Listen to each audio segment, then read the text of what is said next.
Fosi Audio has released an updated version of their DS2 dongle DAC. Let's take a closer look.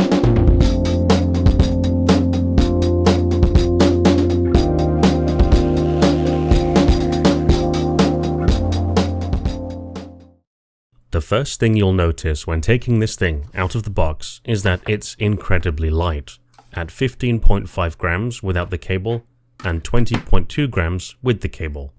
It's not exactly class-leading in that regard, but neither is it a heavyweight. Hanging off the phone or stowed away in the pocket, the dongle hardly feels heavier than the rest of the cables and plugs it is connected to, which is vastly more reassuring than my previous experience with the DS1, which feels like a brick by comparison. On the flip side, I don't get as much confidence from the thinner metal of the DS2 housing that it could survive more than a few drops or getting possibly bruised by a heavy water bottle in the backpack. In any case, I think you simply have to decide what kind of dongle suits your needs best, the heavier and sturdier, or lighter and possibly more fragile. Like the DS1 and many other dongles, it has two different colored sockets, which, at the very least, can be considered an easy visual way to distinguish between the 3.5mm and balanced 4.4mm. Once again, I'm more than happy to see the continued implementation of a detachable USB-C cable. Since I've been using these twisted rope-type cables for a while now, I'm getting more convinced that they are a long-term solution, as they have a bit more stretch and compression than other cables, and are practically immune to twisting damage. The provided USB Type A to C adapter still has the same finish as the cable connectors, and are also finished in the same color as the DS2 unit itself, making them an obvious visual pairing. The volume buttons remain unchanged, using the same old symmetrical design, so in the pocket it's not obvious which button is volume up and which is down. When used with a computer or laptop, with the USB cable leading away from you, the volume buttons are in the intuitive positions. Overall, the build is satisfactory. After a couple of weeks, I've noticed a few small marks starting to appear on the surface of the metal, so it's not impervious to wear and tear. I'm a little disappointed to see that the buttons are still the same, and I would have liked to see an asymmetrical button layout implemented, with one button being longer or larger than the other. Over time, one could then use the volume controls automatically without looking at the unit. The DS2 has a few different LED colors. The blue LED simply tells you when it's connecting to a device like a phone or laptop. Normally you will only see blue for a moment. Then you've got red for PCM playback up to a sample rate of 48 kHz, green up to 96 kHz, and orange up to 384 kHz. Other than that, there isn't much to it. This dongle appears to be made for ultimate simplicity and user-friendliness. The downside to this for some may be that there is no volume indicator. Another issue is that holding down either of the volume buttons does not raise or lower the volume quickly. You have to press the volume button manually many times to reach either extreme. This won't be an issue for most users who control their system volume through the operating system, or their media player directly, or their mobile phone system volume. Also, there's no companion app, so for some, this will be a negative point, while others will prefer the plug-and-play simplicity of it. Overall, with my ears, I can't detect any significant change in the sound quality or tone from the Fosi Audio DS1, SK02, or any of my other amps. In my previous DS1 review, I already determined that most of my amplifiers and dongles had no obvious measurable effect on a Sennheiser HD650 seated in the same position on the mini DSP ears.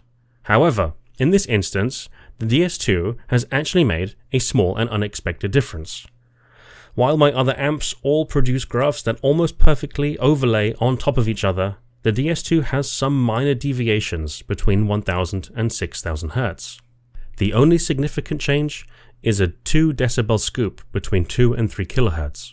Practically, with some headphones this can actually reduce glare from instruments and vocals that sound too far forward or prominent, and can improve the sense of soundstage. It's not a bold tuning by any means, but neither is it objectively bad or distasteful. On the contrary, to the most golden of ears, this may be a welcome change. Personally, I can barely hear such a minor difference, so for me, that's a plus in its own way, since I prefer my headphones or EQ settings to do the work, but at most it may give the slightest feather touch more warmth to the sound. The main comparison I want to make is between this and the DS1. Going back and forth between the DS1 with its ESS ES9030Q2M chips and the DS2 with its Cirrus Logic CS43131 DAC chips, I really wanted to hear a glaring difference. I've got plenty of experience listening to music from various sources with ESS and Burson chips, so I'm happy to report that there are no obvious differences from the Cirrus Logic chips in the DS2. For me, DACs continue to be the least interesting aspect in the audio chain, which is exactly how I would want things to remain. It's already confusing enough having hundreds or even thousands of different flavors of headphone and IEM, which is compounded by the subtleties of various amplifier design. I'm happy to say that the absence of additive flavorings was consistent throughout various headphones, flathead earbuds, and IEMs. The DS2 had no trouble driving either extremely sensitive IEMs without adding even the slightest hint of background noise, nor driving highly demanding full-sized planar headphones. The objective result of using these Cirrus Logic DAC chips, specifically in the DS2, actually have further benefits.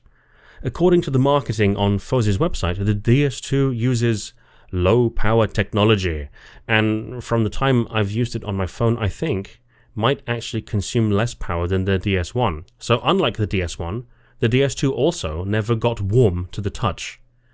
Automatically, you may think, okay, so it uses less power, so it must be a weaker amp. And you'd be wrong.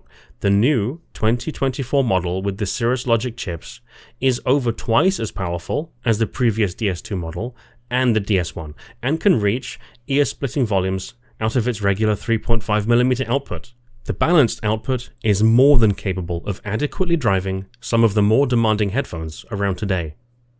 Whether it ends up consuming more power the more demanding headphones and higher volume you use is still up for debate, as I've not tested this specifically, but I think it would be more than fair to assume that would be the case.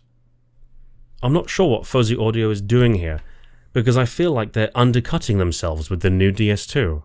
It's lighter, more powerful, more user-friendly than the DS1, and cheaper. I think anyone looking for their first dongle DAC amp should take a very serious look at the 2024 DS2. Its balanced output power of 510 milliwatts into 32 ohms is quite frankly an insane achievement for such a small dongle, easily rivaling the power of many entry-level and some mid-level desktop-sized headphone amps. I've noticed a running theme starting to occur with Fosi Audio. Power. All their recent products have been aimed at bringing as much clean, usable power to the user as possible for as little money. And this is by far no exception. The DS2 obviously won't give higher-end desktop amps a run for their money. It doesn't offer quite the same musical performance as my NFB 11.28 or SK01, but for the size and weight, it's kinda nuts. If you're interested in picking up a DS2 or any other Fosi Audio products, the best way to support my channel is to click on the affiliate links in the description below. Also use the discount code at checkout in the description to get 15% off your DS2 order. We'll get back to our usual scheduled programming of vintage headphone reviews next week. Until then, take it easy, and I'll see you in the next one.